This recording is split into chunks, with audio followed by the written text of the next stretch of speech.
Okay, great. Well, everyone, welcome. Thank you for attending. My name is Ken Maru. I am the Director of Graduate Student Funding here at UC Berkeley. Again, this session is being recorded. Afterwards, it will be captioned and posted to the Graduate Division YouTube page as soon as we're able. So do know that we are recording and we'll make this available to you as soon as we possibly can. The chat is disabled, but please use the Q&A function at the bottom of your window. Now, the focus of this workshop will be on the panelists' experiences applying for and reviewing applications.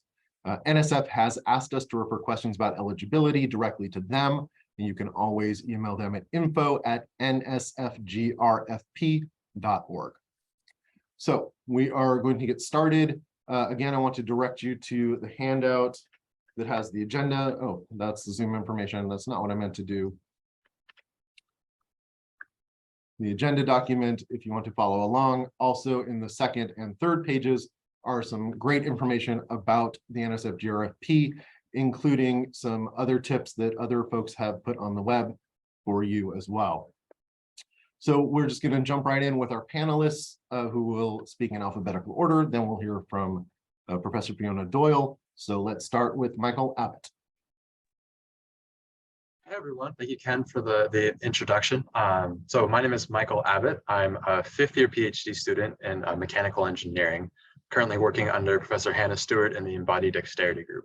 And so just a little bit of background from me, I did my undergrad at UC Santa Barbara and graduated in 2016, and then spent a couple of years working in industry in a couple different flavors of aerospace companies, and then decided in 2018 to make the jump back to graduate school, just as a change of scenery, an opportunity to kind of sink my teeth into a subject that I was passionate about a bit more deeply.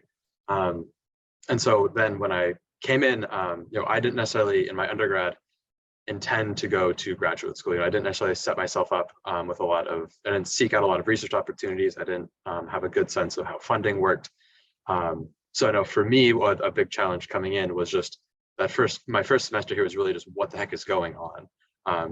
And so part of the process for me going in was then my advisor sitting me down, hey, there are these fellowships you should look into. And so kind of that was one of my big challenges coming in, as I was trying to grapple with this graduate school transition, and then also figuring out what is funding look like as a graduate student. And so I went through that process my fall semester of my first year of graduate school.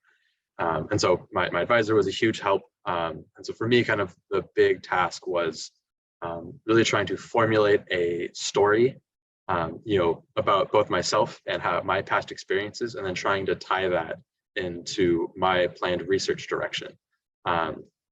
Seeing if you can have a cohesive theme through my entire application that really left an impression on the reviewers, and a story that was easily digestible and easily understood. And so I spent a lot of time just going back and forth with my advisor, really honing in on, what is a good scientific question for us to ask? What are our hypotheses? How can we test this? Making sure that's all above board, but then also thinking about, how did my past experiences lead me to this sort of question? What makes me uniquely qualified and uniquely able to tackle this research in this research group at this school, given my skills that I'm coming into graduate school with. And I think one of the things that was difficult for me is that's a very different kind of writing than I was used to. Writing reports in college, creative writing in high school, all that sort of thing. Writing essentially like a grant proposal for yourself is quite different. And so one of the things that was impressed upon me quite a bit is that, reviewers have quite a limited time to see you. And so you have this wealth of experience that you think is all really interesting, but the big challenge is how can you pare that down into something that a reviewer can understand in just a few minutes. And so a lot of tips, I relied really heavily on a lot of tips from other successful fellows. There's a lot of great blogs I found online. Things like breaking your report into sections, even having headers that relate directly to the NSF guidelines of intellectual merit and broader impacts, bolding sentences, making it as easy for the reviewer as possible, and just how different of a style that is from the other writing that I've done in coursework or otherwise. I think was one of the big challenges, and one of the things that once I it clicked in my head, made the process a lot easier. I think was one of the reasons why I was lucky enough to be selected as a fellow. I think one thing that I would really encourage and any prospective applicants to think about when they're writing is, how can I streamline my story so that it's memorable and people say, oh, this is Michael. He was the guy who worked in aerospace, is now interested in upper limb assistive devices for reasons X, Y, and Z. But then also make that story as easily digestible for the reviewer. If you have headers, they can just read the headers and get the sense of the story when they're skimming back at the end, trying to prepare their comments, that sort of thing. I think just as all making it as easy for them to review you as an applicant as honestly as possible. That's what I say. And with that, I'll conclude and turn it over to the next person. All right, I'll go ahead and get started. Hi, everyone. My name is Xavier. I'm a fifth-year PhD student in the Department of Sociology and a 2020 NSF Fellow. I'll share some of my background as well. I am also a first-generation student. I graduated from UT Austin back in 2018, and I was such a masochist that I actually just went straight into my PhD program. Do I regret it? No, absolutely not. But some people kind of get that whiplash look the moment that I say that. So I was really sort of tactical about applying for the NSF, in part because a lot of the time we see other people in our programs or even across the country as competition. And I wanted to sort of change that a bit by setting up an accountability group with my cohort members. So during my second year, we had an opportunity to set up this weekly workshop where we would share drafts of our application, cycle them through, and really sort of provide feedback. And then after a couple of weeks, bring in the new draft. Just to make sure that we knew that we were consistently working on it, and we were also seeing how people were able to articulate their own ideas. So that's to say that even as you are going through this process, it's not a solitary endeavor. And even then, I also was taking the time to reach out to previous winners in my own department, previous winners from other departments, just to sort of see how are sociologists able to appeal to NSF? How are they able to articulate it in a way that is engaging and is exciting and is something that they'll actually invest their time into over a 3-year period?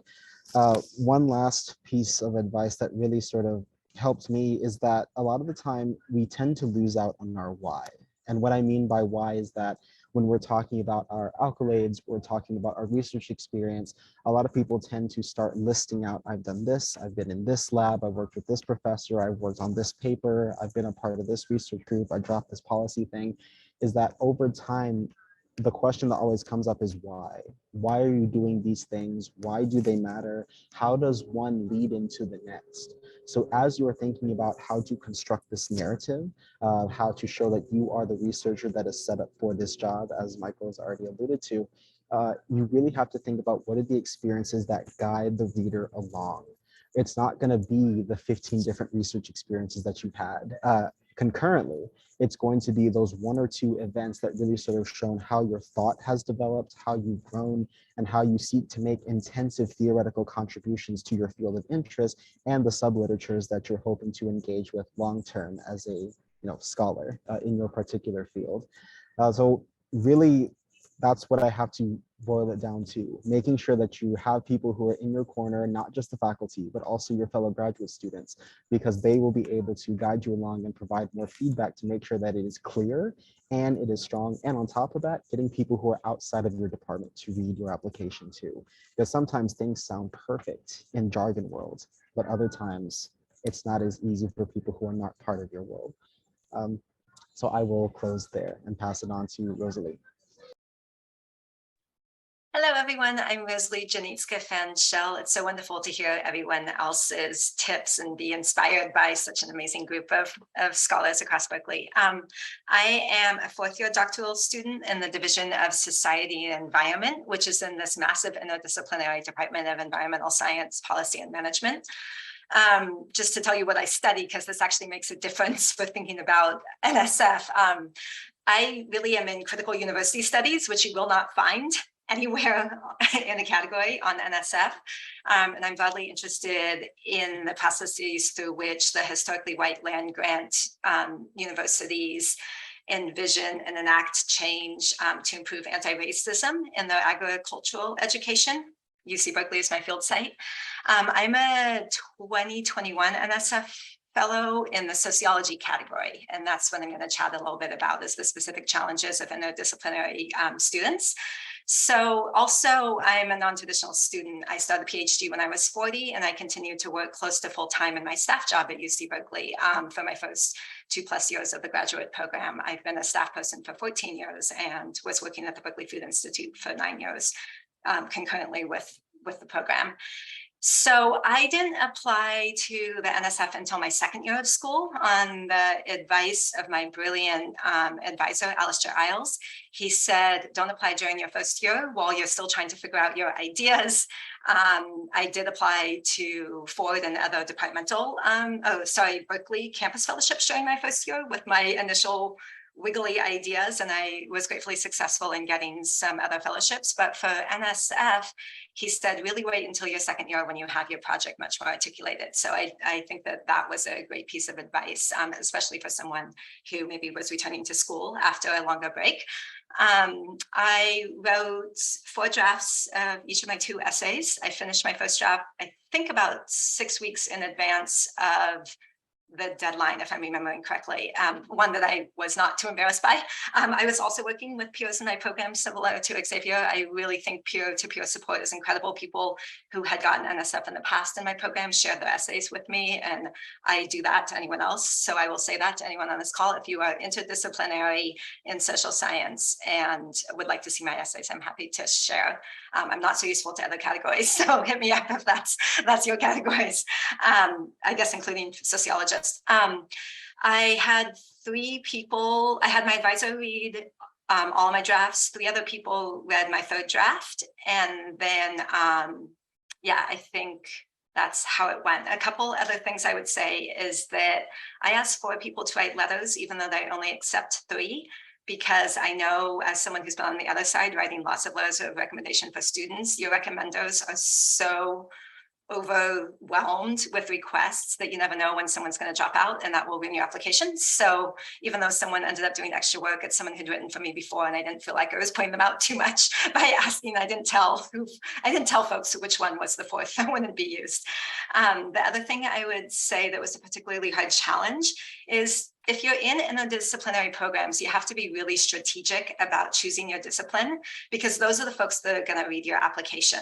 So I had to decide which one matched what I do, and none of them do. So I ultimately chose sociology based on the advice of folks in my program. My own advisor is not a sociologist. And then I had to cater my application to be the language that sociologists wanted to use, which means the way I would describe my work more broadly is different than the way I described it in NSF, because I had to match what those folks were going to be reading. So both the methods and the theory I tailored to the specific application. As I really draw on, organizational change, critical race theory and whiteness studies, pedagogy, agri-food systems, then that had to push in. The other thing I would say is that because I started grad school 20 years after finishing my undergrad, which probably no one else is quite that extreme on this call, perhaps. Berkeley doesn't have a lot of older PhD students. It's pretty unusual, but maybe you're 10 years out. I studied dance and Japanese language as an undergrad. So I had to show how I got to where I am. And I really drew on work experience to show that, because I have a lot of research experience in my work life. So that's what the focus was. I did have one peer-reviewed publication about Bruce Springsteen's queer musical aesthetic. Go figure, has nothing to do with anything I've ever studied in school, but because I had a single author peer-reviewed publication before I applied, I think that helped. I also had a policy report where I was first author, and that was in my field, so I used that and kind of emphasized that. The last thing I would say is that NSF doesn't want as much trauma porn in your personal statement as some other fellowships. And you can imagine that if someone like me started school or working full-time as a 40-year-old, that I've got a trauma porn story to tell. And I had to really cater what level of that does NSF want. And I'm being honest about that, because lots of fellowships, that's all they're after, is like the sad person that they are saving. And NSF is kind of a in-between, not the extreme version of that, but they definitely want some of that. And so be mindful about that aspect of it and how you end up articulating your story. So thanks so much. That was lovely. So my name is Nina. I'm a fourth year PhD candidate. I originally went to New York University as an undergrad. I graduated in 2017. And then I worked for 2 years at NYU in kind of an adjacent field in biology. I actually worked in 2 labs at the same time, which was a challenge that I got to write about in my NSF application. But it was really valuable for me to work, at least for a couple of years before I applied to graduate school, because it gave me the opportunity to work on projects that resulted in publications. So I was co-authored on 2 papers before I applied to graduate school and applied to the NSF. And so now I am a fourth year PhD candidate. I'm in the plant and microbial biology department. I work under Chris Niyogi. And my project, kind of like Rosalie, is like very interdisciplinary, but within biology. So I study photosynthesis, and I study a very niche aspect of photosynthesis that even a lot of plant biologists don't know anything about. And so it's very like jargon laden. And so one of the big challenges that I had to overcome, like everyone else, is to like synthesize that information for people who are scientifically very literate, but probably don't know the specific terms of my field that feel so important to my research, that are like, I took months to figure out what these words mean, and now you have to understand them. But that's not true. They only have like a few minutes to review your application. And so I think one just like hot tip for people in the sciences, especially like biology or chemistry, where you can end up really getting bogged down by technical jargon, is like pick 2 words that really need to be defined for people outside of your discipline to understand what you're doing, and everything else can kind of be translated into English. And I would say, like, my specific process for preparing my application was that I waited until my second year, like Rosalie, because I wanted to actually propose the project I'd be working on.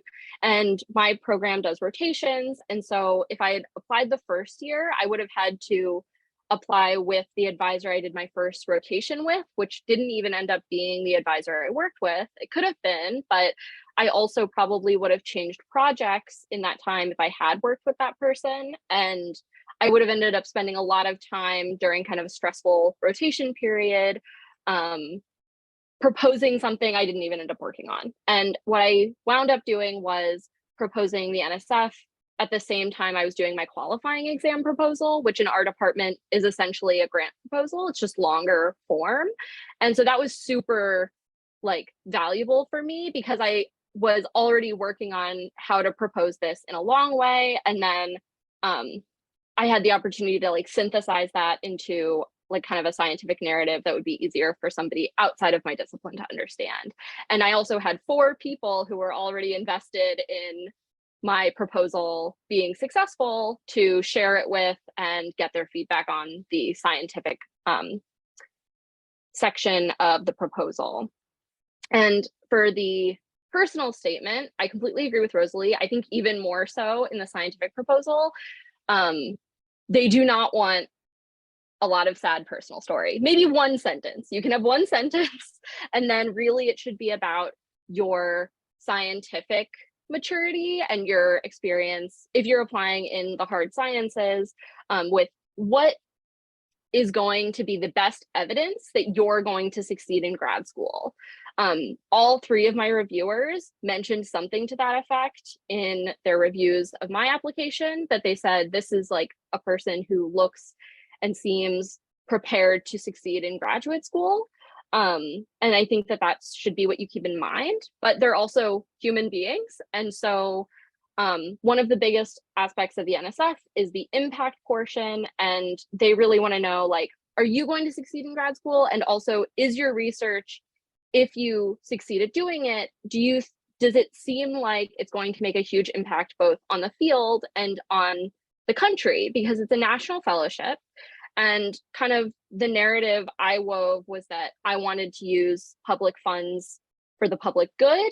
And my particular aspect of plant biology is focused on improvement of crop yields, which is actually a huge deal for the USDA and for the National Science Foundation, and is a kind of national security and international security issue. And I think that that was really valuable in kind of saying like, not only is my research important to my field, but it'll also be important for national public funds to be directed towards this research.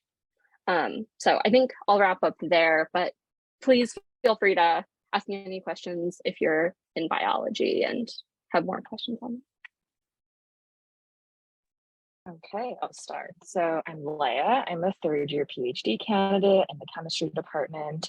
Specifically, I'm in chemical biology, and I applied to NSF as an undergrad, actually. So maybe I'll offer a different perspective than everyone else who's applied so far. And then I won in 2020. So right as I was entering grad school, I entered with the fellowship. So I did my undergrad at Berkeley, which maybe if there's Berkeley undergrads on this call is even more relevant to you guys. I took a gap year at UCSF where I just switched labs because I kind of wanted to explore the discipline a little bit more. And I came back for graduate school after that year. So I applied to the fellowship while I was at UCSF.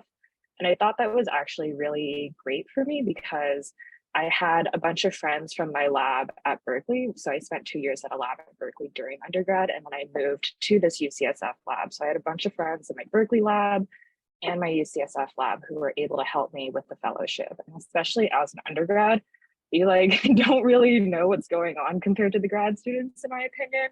You really got to talk to your like lab mates and be like, hey, like, can I read your examples? I read like a ton of examples. If you read, I actually asked for like successful examples and like unsuccessful or honorable mentions. And I just wanted to see like the differences and the similarities between them, which I thought was good. But yeah, so I have a few tips that I wanted to touch on. So first is just to read a bunch of examples. The second is like the interdisciplinary part, which I think two others have already touched on. So I'm chemical biology, and I did my undergrad in molecular cell biology, and now I'm in like the chemistry department. So I'm really like spanning chemistry and biology. And I think for a lot of people in something like this, you could choose potentially a few different fields. And my opinion for how you choose is based on what you're proposing and what experience you have. So like in your proposal or in your previous experiences, if I'm talking about some like advanced technique that a chemist needs to know to understand, I should have definitely had the chemist review my thing, like instead of a biologist, even if there is a little bit of biology, because they're going to understand that technique. Versus if I was a little bit more biology heavy in my proposal, I would have selected a biologist to do this. So that's like my take on how to select. And then that's just your like field of interest when you're applying. That's like defining your reviewer's kind of realm of broad knowledge as well. The second thing is broader impacts. So probably the best piece of advice I got while I was applying was there's a lot of people who are going to score really well on intellectual merit, especially like you guys are all coming from UC Berkeley. You got to compete at the broader impacts level because reviewers are scoring you for both equally and they both matter equally. So the thing that's really going to like get you to the top of it is having really good broader impacts and spending a lot of time thinking about how you want to develop that section, what you want to do with the fellowship in the future, what can you do with the fellowship that you couldn't do without the fellowship, broader impacts wise. Those are all some good questions to keep in mind. My other things that I wanted to touch on was the reviewers themselves, right? So you have 3 and then they're each ranking you for broader impacts and for intellectual merit. So that's 6 ratings total. So you really want to think about how are you maximizing those ratings for your reviewers and getting to the point quickly within your application, right? And then the final thing is the research plan. So especially for undergrads, you don't know what you're doing, right? Like you don't know what you're gonna do in grad school, and that's totally fine. You just need like to show a path of logic. So I just chose to do an extension of my undergrad project. So like it wasn't even relevant to the lab I was currently in at the time. I just felt that I knew that field the best because I had just spent 2 years in that field. And I needed to show like that I knew how to think as a scientist, and I thought that that was the best path forward. And it ended up working out pretty well. So that's my advice for a research plan is like, it doesn't need to be something you're actually going to complete. It just needs to be something where you're thinking through it, you're demonstrating how you think as a scientist. But yeah, I'll pass it off to Will now. Thanks. Hi, everybody. My name is Will Skinner. I'm an endocrinology PhD candidate. Endocrinology is a small graduate group somewhere between MCB, molecular cell bio, and integrative biology. I have both been rejected from and then accepted from the NSF fellowship. So that experience, I think, has taught me a lot about what doesn't work and what does work. So similar to Rosalie, I did my undergrad and did a whole bunch of things in various fields after that period. I had about 10 years between undergrad and graduate school. And shortly after I graduated my undergrad, I was working in the renewable energy field. And I actually applied to Berkeley to one of the environmental programs and put together as an incoming student an NSF application based around a solar technology. And I did this entirely on my own. I had no mentorship. I came up with a research plan. I came up with what I thought were the impacts, but I really didn't know a ton about the field. I'd been working for a couple years. I didn't really have any mentorship from key professors who would be involved.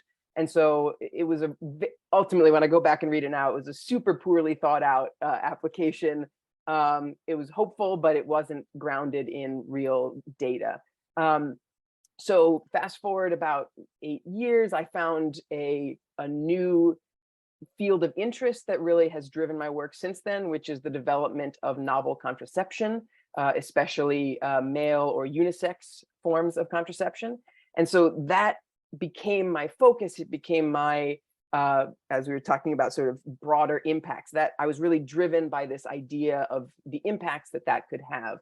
And so that brought me back to academia. I found a professor who was working in that area, Dr. Fiona here at Berkeley.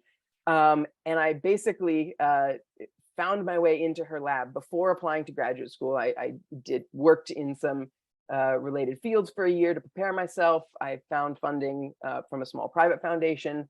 And I said, I really want to work here with you. And so I did that for a semester before applying to graduate school. And this gave me the advantage of being able to have a project already in the development stages where I had preliminary data. I had a clear research plan put together that was developed like both by myself and with direct mentorship by the person who would be my PhD advisor.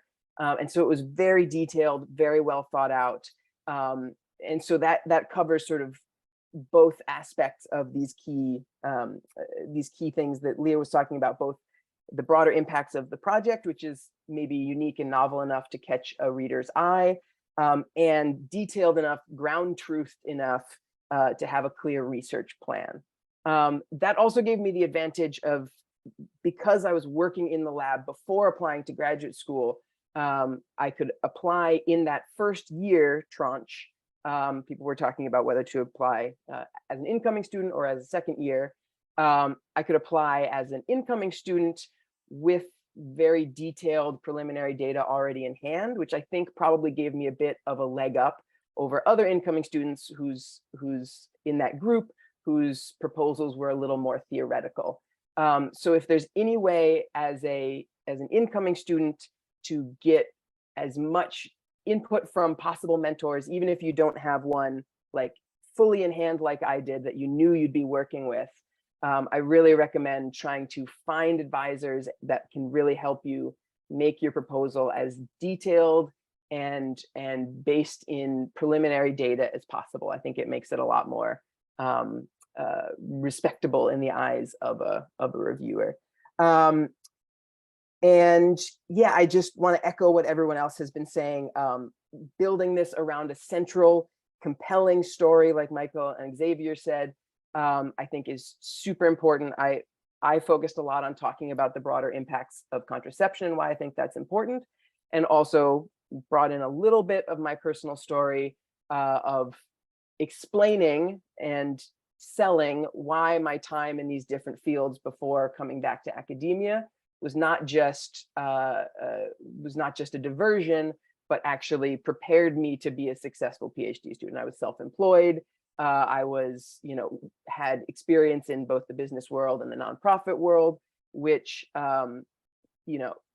could be seen as someone wandering around trying to find their way in life, which is actually the truth of what I was really doing. But I could spin that in a way to say that, no, this wandering has really positioned me to be successful in a PhD, which all of us, I think, would agree and should emphasize that PhDs are really hard, and they can grind you up a little bit. So, and the reviewers know this, so be ready to sell yourself to say that not only am I a good candidate, I will be successful through my program. I have the fortitude and the experience and the maturity to not burn out in year one, to like make it through this hard couple years. So good luck, everyone. Happy to send me an email after the fact if you'd like any questions. Thank you, Will. I am Osga. I'm a 6th-year PhD candidate at social personality psychology area. And I agree with all of my colleagues on what they how they contributed to a successful NSF application. So I'll divide up my answers in 3 chunks. First of all, I'll talk about my background, and I'll talk about the support that I got from the department, and a little bit I'll add the reviewer's perspective, and then some details about the application itself. So I got my BA in Turkey. I have a background in sociology, education, and I have a very interdisciplinary background, which I think really contributed to the success of my NSF. And I actually worked on like 5 different labs. So I think definitely being an autonomous thinker really helped. We have a really nice departmental structure when it comes to the like NSF. So we have this thing called GA, where all the grad students come together, and then we create NSF workshops where you send your application and all the grad students provide you feedback. If your department has this type of structure, I would definitely suggest you utilize that, because the more like eyes you get on your applications, the better for sure. And beyond that, I worked really closely with my advisor because it also benefits to your advisor. So like, do not hesitate to reach out multiple times. Like, we definitely worked day and night because it's a 3-year-long funding, and it's just gonna save some headache to them as well. So it's on their benefit as well. So I like definitely exhausted that option. And then the other thing that really helped us was our department. We created this like structure of buddy system where previous like successful NSF fellows like buddied up with those 2 second years. So I definitely suggest applying on the 2nd year. So like they did a lot of like back and forth. So that was really helpful as well. Beyond that, I definitely agree, like making a slight transition to the reviewers part. I definitely agree that showing your application to outsiders definitely helpful, because you do not know who your reviewers are going to be. And remember that all those reviewers are going to have not more than 5 minutes to look at your application. So you wanna do your best to like balding or like not making it jargony, and just like, like human brain like optimizes itself. Like they don't want to put a lot of like cognitive effort to be able to like understand your like really complicated theoretical a proposal. So like you want to make sure that it's like really clear. So please keep that in mind. So like again, bolding sentences were definitely like helpful. I've definitely reviewed so many previous like successful NSF applications from my own department. It feels like this is kind of like a like common denominator among all of our panelists. So like definitely use that. Definitely broader impact is really important. And I will end with the fact that yes, you do need a very strong hypothesis and research proposal, but at the end of the day, what NSF is funding is you, not the project itself. So like you definitely have to keep that in mind. For that reason, personal statement is equally important with your research statement. So and like I'll end on that note, and thank you guys for listening. Thanks. So it's my pleasure to finish off the panel. So I'm Fiona Doyle, and you've probably noticed that I'm older than all of the panelists. I'm a professor emerita in material science and engineering. And I also served for several years as the Vice Provost for Graduate Studies. And I'm actually now recalled. I'm doing my third stint as Executive Associate Dean in Engineering and Associate Dean of Students. So I've worked with a lot of students. I wanted to say a little bit about my research area, not that it's going to be a big lecture, but there've been questions on the chat about who are these people who actually review your applications. And I've served in this capacity for several years, and that's why I'm here to kind of give you the other side of things. And my own research is at the sort of interface between mining and material science. I sort of specialize in chemical processing of minerals and the chemical properties of materials. And it is, of course, the most fascinating thing under the sun. But because of where I actually sit intellectually, the last few times that I have served as an NSF reviewer, I have been put on the civil engineering panel, reviewing applications in the environmental engineering area, sometimes the geotechnical area. So what you can deduce from this, and several of our fantastic panelists have been giving you some great advice, but they've touched on this, your reviewers are, one hopes, technically competent, but they aren't deep in the weeds of what you're doing in the way that you are. So don't think that you're going to impress them by using jargon. If your reviewers are like me, they're going to fall asleep or just get frustrated that you haven't had the courtesy to prepare an application that they can follow. I did want to slightly disagree with the last speaker who said that your reviewers only spend about 5 minutes on your application. I find that I spend typically 20 to 30 minutes per application. And I don't think that I am unusual. That I'm probably a slow reader, like many technical people. I kind of want to understand every word and every sentence.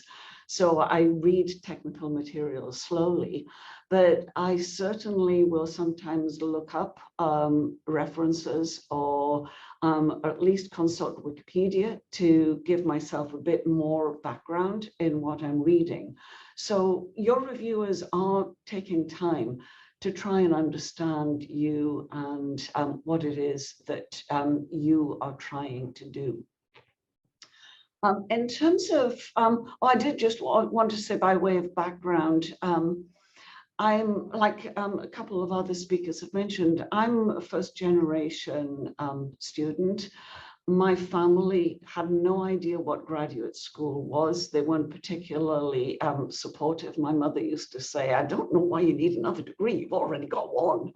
And so sort of that context, while you don't want to prepare a sub story, weaving that into your personal story gives the reviewers some idea of who you are. And as many of the panelists have already mentioned, the NSF funds you as a person, not the research that you're proposing to do. Your research statement provides a vehicle for you to make the case that you are intellectually mature and can embark on research. But you do need to keep that in mind. So I thought that you might want to know again what does happen behind the scenes. So I've reviewed several times. The panel is trained via a webinar, and each panelist is assigned a slate of applicants to review individually, typically about 25 in the first instance. And a lot of them are way beyond our area of expertise. We are asked to disclose any conflicts of interest, including being at the same institution as an applicant. So I have never reviewed applications from Berkeley students. The way that the work is done, we have to review undergraduate applicants first, submit all of our grades on them before we can start on reviewing first-year grad student applications, and ditto, and then more mature ones. And that is so that we are reviewing applicants in the context of where they are. And so there's been a lot of discussion on the panel about, you know, if you're in grad school, you should apply as a second-year student. That may be true for some of you, but if you are not in a program where there are rotations and you feel that as a first-year student, you already know what it is that you want to do and the timing is good, I would encourage you to apply at that point, because you aren't going to be at a disadvantage compared to second-year students, because your reviewers will not have seen second-year applications before they actually get there. When we have to score, and we're asked to do a range of scores, but the grades assigned by reviewers are actually compiled on the basis of a normalized Z-score to take care of the fact that some people may be more generous with their grades than others, and I think that's reassuring to know. Then there is one or two all-day Zoom panel format, and this is to discuss applicants who have received a disparate range of scores. And the one person will be asked to be the lead presenter on that, and the other reviewers are asked to be prepared to discuss why their scores disagreed with that. And then the panelists are able to change their scores in light of the discussion. So if, for example, I completely misjudged an application because I'm not familiar with the area, and I hear from other people who say, you know, Fiona, you were out to lunch on that, I have a chance to then change my score. So I think it's good to know that. That is the last I wanted to say here about how the work is done. There have been questions about who should be your, who should write your letters. If you are in a graduate program, one letter from your undergraduate program might be appropriate, but you want to have mainly letters from your graduate program, because otherwise reviewers might wonder whether you're bombing in your graduate program and nobody wants to supervise your research. So they get a bit suspicious. So have people who know what you're doing and can vouch for the work that you're doing. If, for example, you have been working and have just gone back to grad school after time out of school, don't go back to your undergraduate time. Nobody will remember you adequately, and you are a different person from who you were in undergraduate program.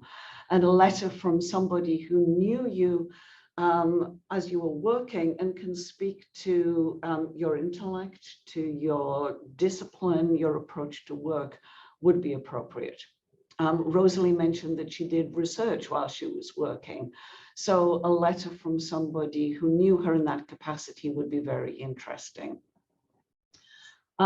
You want, really, this is really important. Your letter writers should know you. If it's somebody who gave you an A in a class, but really doesn't know you because it was a huge class, that letter is going to be useless and it's a waste of an opportunity. Because, as I've said, this program funds people. So you need people who know you and can speak to your strengths. If, for example, there's some weakness in your record, you know, like there was a semester when you were really ill or had a bad accident and you got some bad grades. If somebody can just speak to that, that's great, or just mention it in passing in your statement without, you know, going into a whole sob story. The reviewers will be reviewing your application holistically. You know, other than we are asked to talk about the intellectual merit and the broader impacts. So, you know, your GPA has to be high enough to show abilities to succeed in a rigorous program. People look more closely at grades related to what you're proposing to study. They weigh what's said in a reference letter according to the position of a letter writer. They'll read between the lines of what's not said and what is said. As has been discussed, the proposal and the background are very important. So we aren't evaluating the research per se. However, if the research proposal demonstrates that you really haven't mastered some of the basic scientific, in my case, or whatever area you're in, principles, then it will count against you. We're looking at what the intellectual maturity and mastery that is reflected in your research proposal. You aren't going to be held to your research proposal, but I have seen, I have been concerned in the past when an application talks about using some very specialist equipment and working with a particular professor. If that applicant is an undergraduate and hasn't even been accepted yet into the institution that they're proposing to work at. So, you know, that is some cause for alarm. The final thing that I would say on the research plan is don't be overly ambitious. You're talking about your doctoral research, not your life's work. And something that is crisp and contained will reflect the fact that you are realistic about what can be accomplished during your doctoral work. If you know you're planning, your research is to basically you know, plan to colonize Mars, you're not going to have a lot of credibility because reviewers will understand that this is just not feasible.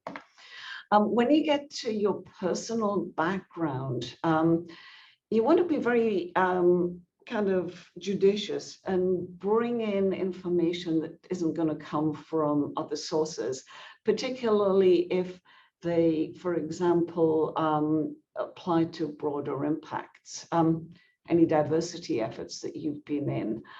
I really like to be entertained by what makes an applicant tick, and you know, be interesting here.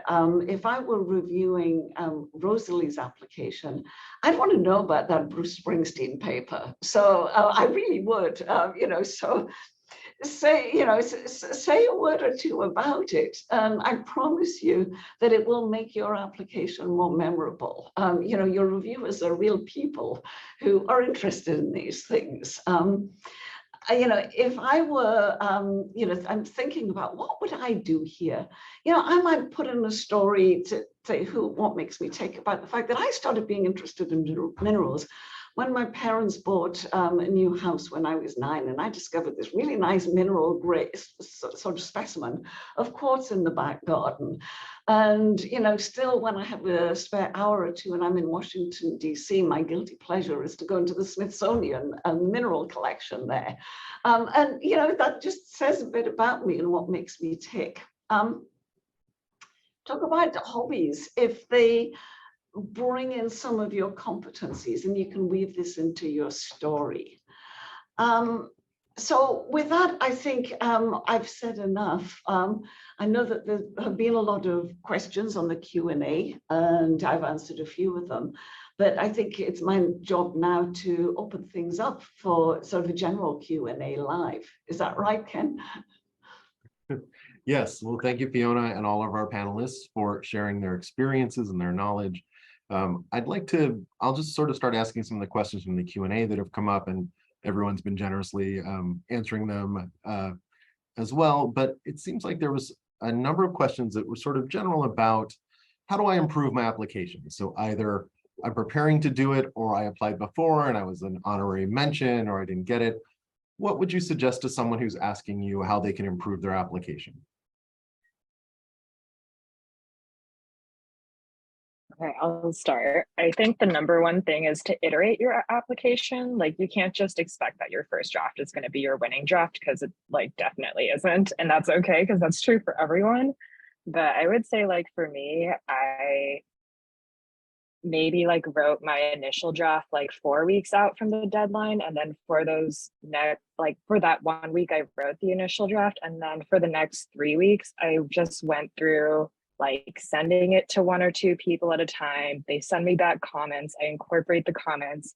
I look back at it and figure out if I need a restructure. And then I would just keep going back and forth like that every 2 days with a different one of my friends, PI, mentor, lab mate, grad student, winner, anyone who's good at writing, honestly, because you need to tell a story. So it's not just scientists that you need to review. You need someone who can read English and understand what you're saying as well. So that's my advice. Xavier, please.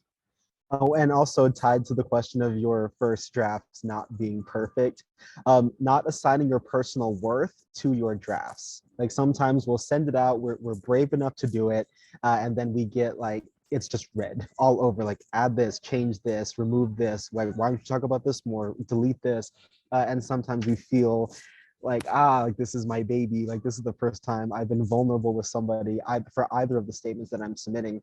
But do know that this is just a draft. It is not a reflection of who you are as a person, as a researcher, and it will only get stronger from there. If you're going through the comments and feedback and for whatever reason you're oh, well, this person is not giving me feedback that's pushing my ideas forward, or I just vehemently disagree with what they're trying to say, definitely really see in and say, okay, am I taking this personally, or is this just advice that's not actually helpful? If it's the latter, then look elsewhere for the feedback and stuff like that. But if you have a visceral reaction to someone critiquing how you talk about your story in your research, and that's just because they're not articulated in a way that you think it should be articulated, then that's a whole separate thing, and you might be overlooking advice that is incredibly useful. So making sure that you are separate from your writing is super helpful, not only for your mental health, but also how you assess how useful feedback will be as you move through newer drafts. Yeah, if I just maybe tack on to Leia's and Xavier's excellent answers.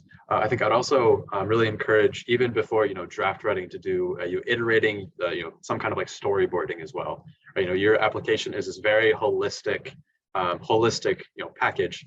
And making sure that all the pieces can support each other and work well together can be really, really helpful, both at a statement level, but also an overall application level. So for me, I went through several iterations just with my advisor, for example, on the research statement, just figuring out what is the question we're asking, what is our hypothesis, and you're not even worrying about any sort of draft or motivation at that point, and just really honing on specific aspects of that. That can be really helpful, and even just like a bunch of post-it notes on a board, moving those pieces around and seeing, oh, would a letter from this person help versus a letter from this other person? And thinking, and even bringing in other eyes at that point. I think I would also encourage people to also maybe, think tactically about who you're bringing in to see your draft at what point. I think if you're bringing in, someone that you really respect and you really want to value their opinion, there's a difference in seeing the creation and the progression of the drafts from, your initial rough draft to the final one. But there's also a lot of value in getting, a respected mentor or, maybe another professor in a department, having their eyes on it at the end when you're feeling pretty close to a final draft. I mean, really kind of replicating more the experience of an actual reviewer, seeing your application for the first time, which is a very distinct process. Because they're not aware necessarily of your exact work. Maybe not familiar with your overall story that was present in previous drafts that didn't make it into your final one. So just maybe thinking a little bit about who you're bringing in when can also be a great way to get more pointed feedback at different parts of the application preparation process. Those are all excellent points. I would just add one thing, which is like, in addition to storyboarding, and maybe this is kind of redundant, like I was a writing tutor in college, and like I always told students to outline. Like, you should outline first, because an outline you won't take as personally. Like, if you show people your outline, like, it's not your baby, you haven't spent hours and hours writing it, and like you aren't going to hang on to every word. It's just going to be bullet points of like broadly what needs to go in here, and it's not as precious, and it will save you so much time rearranging bullet points versus rearranging whole paragraphs that need to be like chewed up and completely rewritten.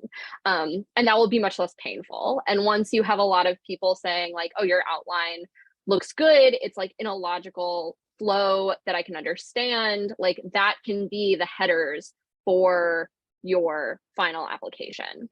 But the other thing I wanted to say is that improving your application kind of means two things. It can mean improving the writing and improving the structure of your statements, but it can also mean improving kind of how you view your history as a scholar and as a scientist in my case.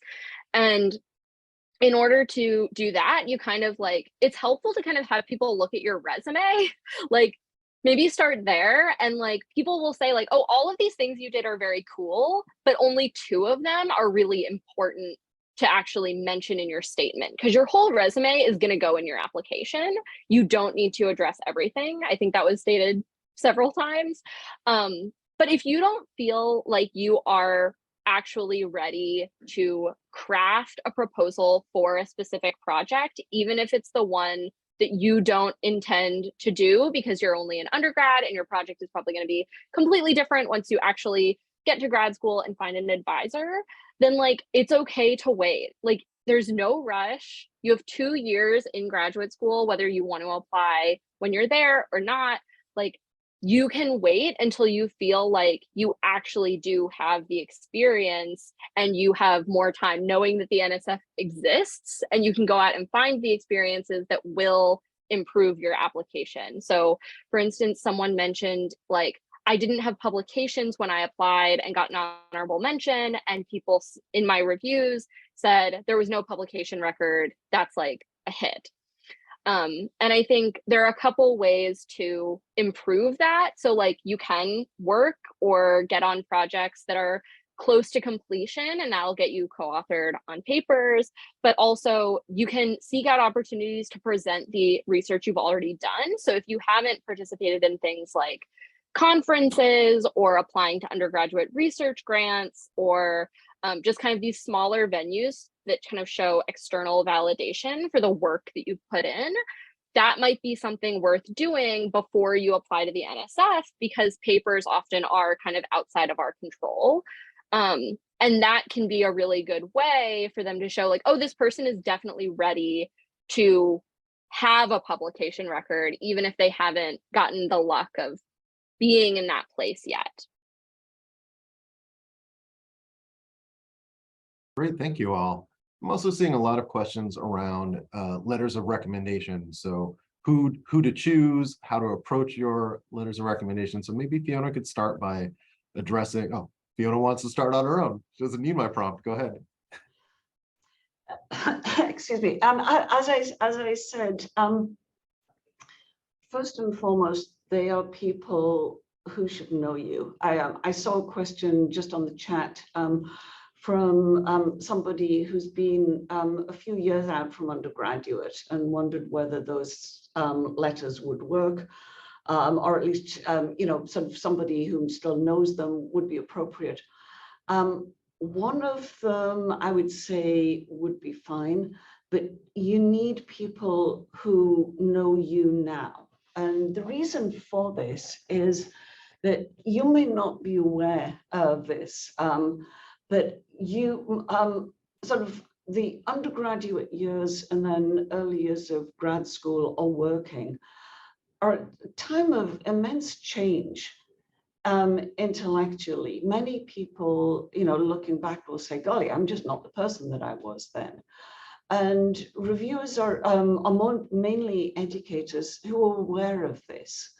And so they want to be confident that you now are in a place to be a productive scholar. So you have to have, some letters. I mean, I know you only have 3 that speak to who you are now. And so I think keeping that principle in mind might help you in making these decisions. I also saw a letter asking if people who wrote letters supporting you in grad school can basically reuse your letters. The answer is probably they will anyway, because people are pretty busy. However, if you are asking somebody, if you're a first-year grad student, it's probably fine. If you're a second one, I would really send your letter writer a draft of your application, no matter how rough and ready it is, because if they're spending time writing a reference letter for you, they believe in you. And they want you to be successful, and they would like to update their letter a bit so that it can be as useful and supportive as possible.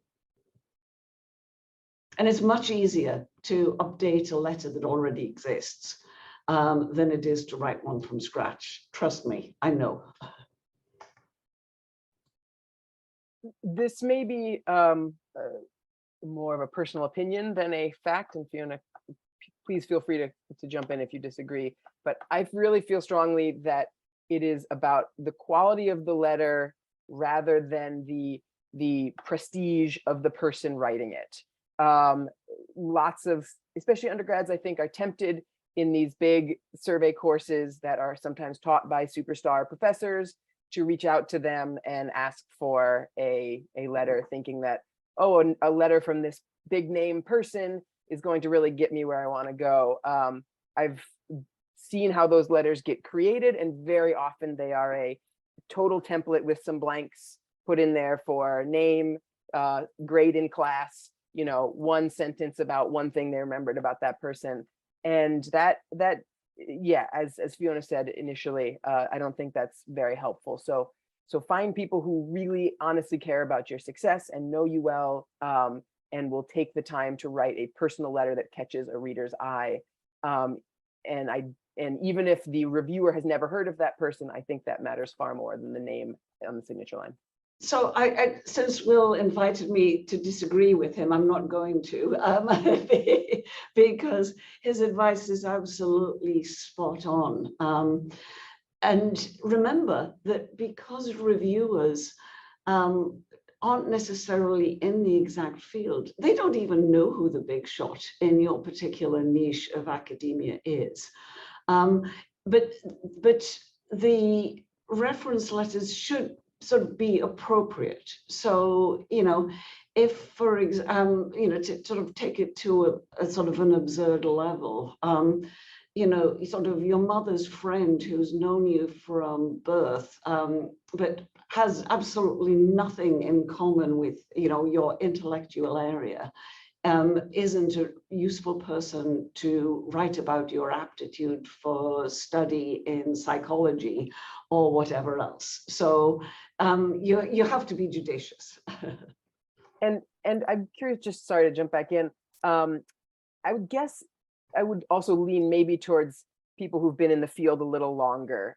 Often as an undergrad, you may have a lot of contact with GSIs or junior graduate students that they may write a nice letter. I don't know, Fiona, what do you think about letters coming from graduate students, say? Because they don't really have the perspective and the overview, they probably aren't as useful. Sometimes I've seen very compelling letters from postdocs who are working in a research group that the individual has been in. And I know that in many technical fields, the lab is a hierarchy where the postdoc actually knows the applicant and their strengths and weaknesses way more than the professor does. So I would look at those seriously. I just tack on maybe another point. When picking out your letter writers, I think it can also be an opportunity to support and bolster the other aspects of your application. So I think when I was thinking about my letter writers, I was thinking the people I was asking to write letters, my experiences with them were really key points in my application. So they were able to speak as an advisor, as a mentor, as a boss. Basically supporting from a different perspective, but the experiences that really shaped me as a researcher and guiding me towards my path and my story. So for me, on a personal level, I asked my boss when I worked in industry, because again, that was a really key element in bringing me to graduate school, as well as a professor I worked quite closely with in undergrad. Sure, it maybe was at that point about 3 years removed, but that was one of the primary experiences I had that motivated me towards my current field of research in assistive tech and engineering. And so I think it's a little bit of a balancing act. I don't think there's necessarily a hard and set rule about status or about about years since you've met with them, but it's really how familiar are they with you. I think your reviewers are pretty capable of seeing through these kind of boilerplate letters. It just doesn't add much value. How familiar they are with you, and kind of what did your experiences with them, how did that shape you as a researcher, as a scholar, in your statement? How can those all play well together? I think it can be a lot more than just filling in those three boxes in your letter writers, but can really support and bolster your application as a whole.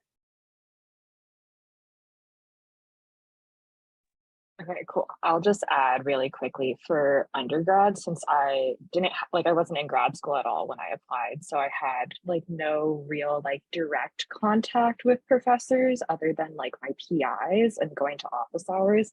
Those are the people who ended up writing letters for me. So my advice is going to be, you got to start early for it, but you should really foster those relationships early. And if you're in a lab and you're mainly working with your grad student, you should really push to be hey, I want to interact with my PI as well. I want them to see my research progress. I want them to get to know me, which is something I had the opportunity to do, which I think made my letters a lot more meaningful. And then in the case where I just did have a lecture from a large class, I went to his office hours every single time. And I built that relationship beyond just what's going on in the class. It was yo, what's your research?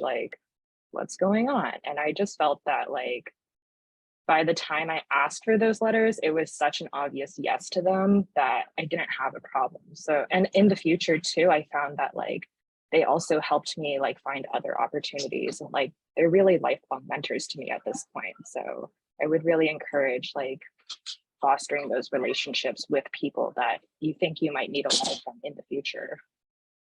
Those relationships are beneficial in so many ways beyond just letters. I mean, it's the crux of the whole academic experience, sort of. So I didn't raise my hand to make this point, but I'll also note The professors really like it if you go to their office hours. For me, it was always the favorite part of teaching, because that way I got to know my students, and I would agree that, by the time I felt like I knew a student from interactions in office hours, I often said yes to those people on letters. I actually raised my hand because point was made that that it's good to get input from a variety of people. And sort of just by way, as a personal anecdote, I mentioned that I was first generation college, but I got my mother to read my PhD dissertation because she didn't know anything about it. And as a result, she picked up all sorts of problems, with grammar and sentence structure and everything else that I, having read through it, Lord knows how many times, that my advisor had read through, heaven knows how many times, we just didn't pick up, because you kind of know what you're reading, and so you're blind to some of the problems. So getting input from somebody totally outside of the field can be quite helpful. I do that at a very sort of almost the penultimate stage, when you've got feedback from other people. That can be very useful. I had first held back on weighing in on the letters of recommendation because I was like, oh, my situation was so unique. I was working at the university where I applied to go to school. So the people that wrote my letters, even though I'd been out of school, were people that they were university faculty that I had staff relationships with in a related field. I actually had a former PhD student of mine write one of my letters, because she had been someone I supervised in staff life who then became a professor in sociology. So I was like, wow, how amazing is that? She had also written one of my my get into school letters. But I then realized I write so many letters of recommendation in my staff life, and I actually have a lot to say about that. And so I'm going to share this as someone who had I was a program manager at a research center at Berkeley, the Berkeley Food Institute, for 9 years, and then another research center before that, and only with a BA. I didn't have any higher degrees before I started the PhD. But in that role, I worked with a lot of students. So this is still my general rule of thumb for writing letters. I have written a lot of letters for undergraduate students getting into mostly master's programs.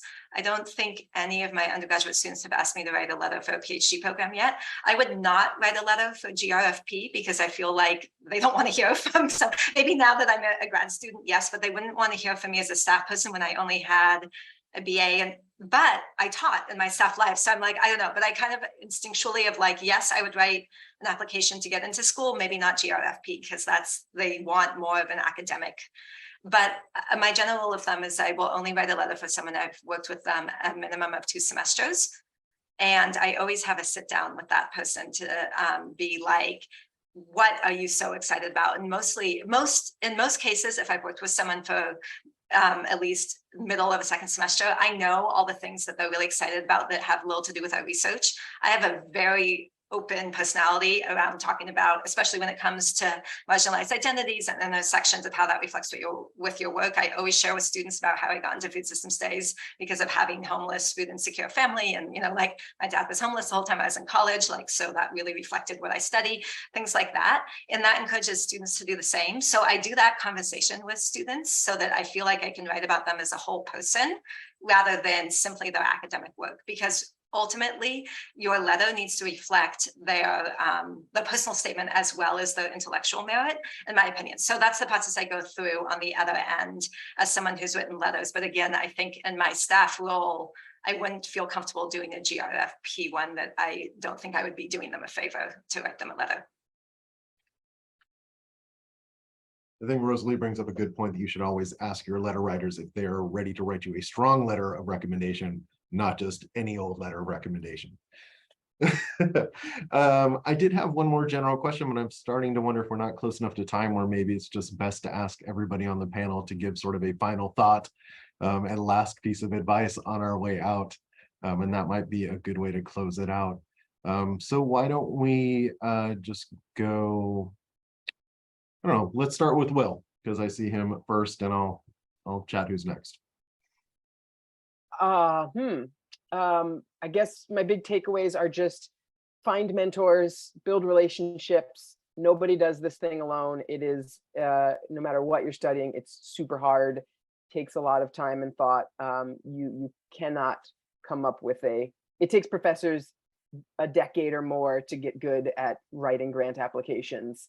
The idea that you'll just do it solo first time, probably not gonna happen. So build your network, let them support you, ask for help. And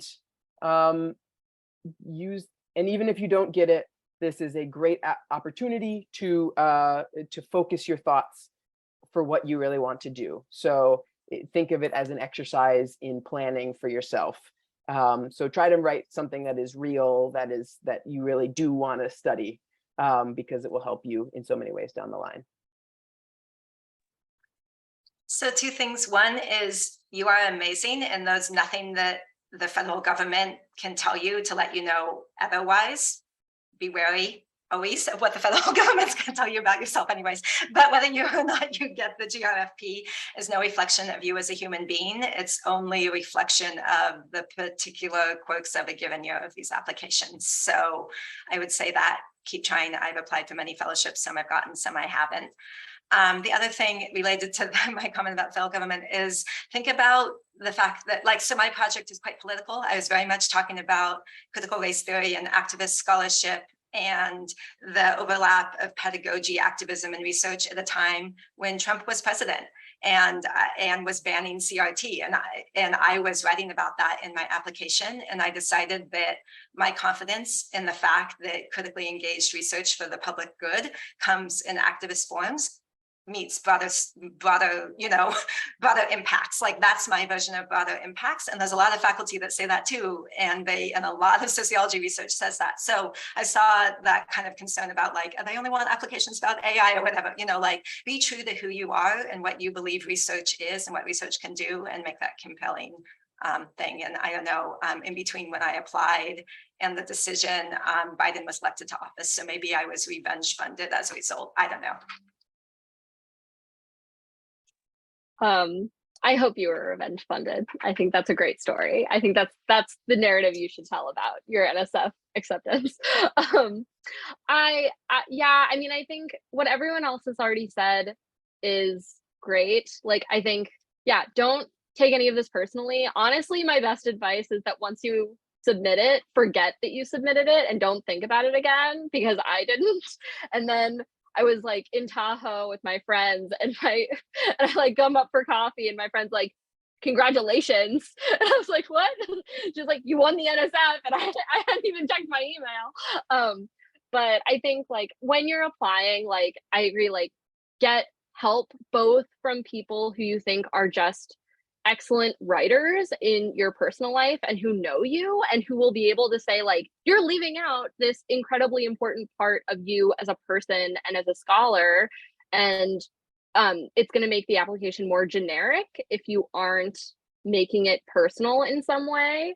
And also people who actually know you scientifically are going to be the best people to give you feedback on the scientific section, because they're going to know, like, what your actual, similarly, like, what are your actual interests and, like, what is an actual open question in this field, and they'll be the best people to help you hone, like, how to articulate that to even someone outside of the field.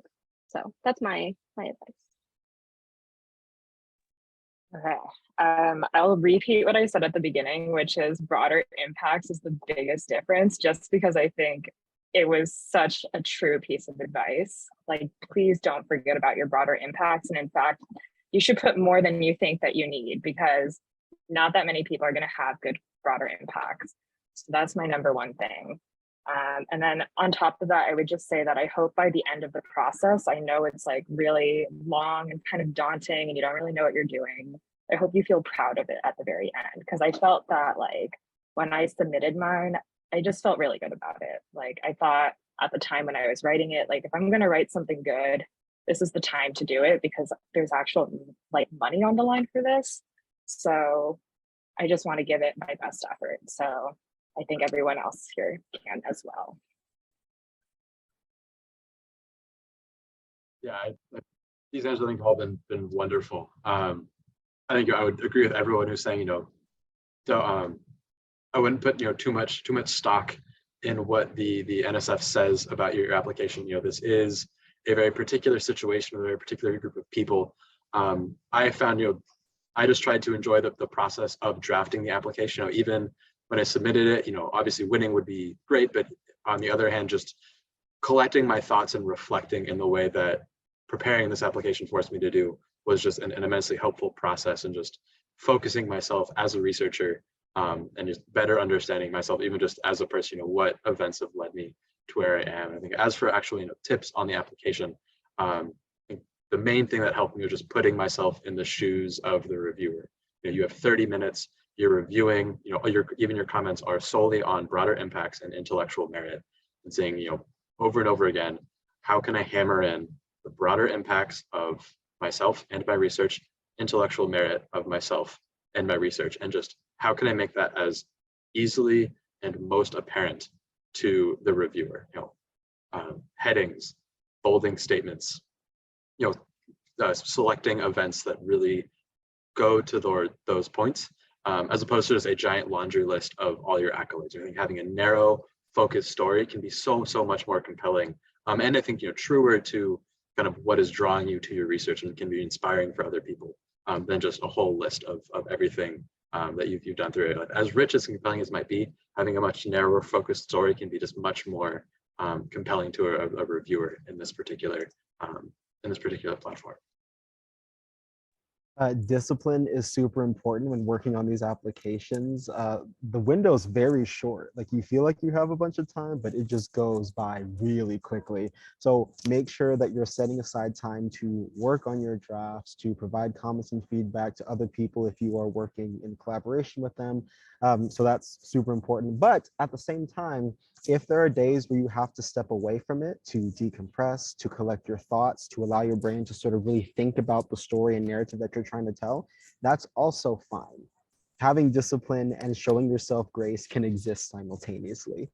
So as you're going through this application, don't feel like, crud, I haven't spent 2 hours a day on this application for the past 3 weeks, I'm not going to get it. Absolutely not.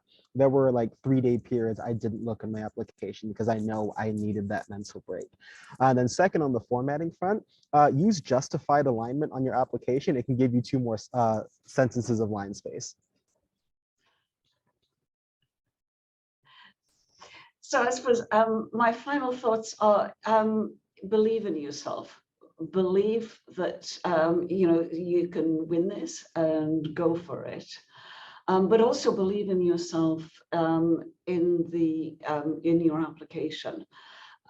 Even though you're going to be soliciting a lot of input from other people, be sure that you are clearly communicating who you are. Don't get sort of sanitized out, and you convey your passion and interest in what you're doing, so that reviewers feel good about investing in you as a person. And I did just want to reassure you, Rosalie sort of talked about, should I, sort of actually talk about what I'm doing? Absolutely. Not just the reviewers, but also the NSF staff. It's not like, it's government, a federal agency, but most of the people working there are professors who are on a 2-year rotation. And so they aren't adhering to party lines or anything else. They're going to be as excited about, what you're doing as you are, one hopes. And so be yourself and be genuine, because that's how you're going to paint a picture of who you are and why NSF should invest in you and your education. Wonderful. Well, thank you all. A virtual round of applause for our panel in this webinar. I really appreciate your time and good luck. Yes, good luck to everyone. Do remember that the application deadlines start on October 17th. NSFGRFP.org is the website, and certainly wish you all the best of luck. Thank you for attending this webinar, and have a great semester. Take care, everyone.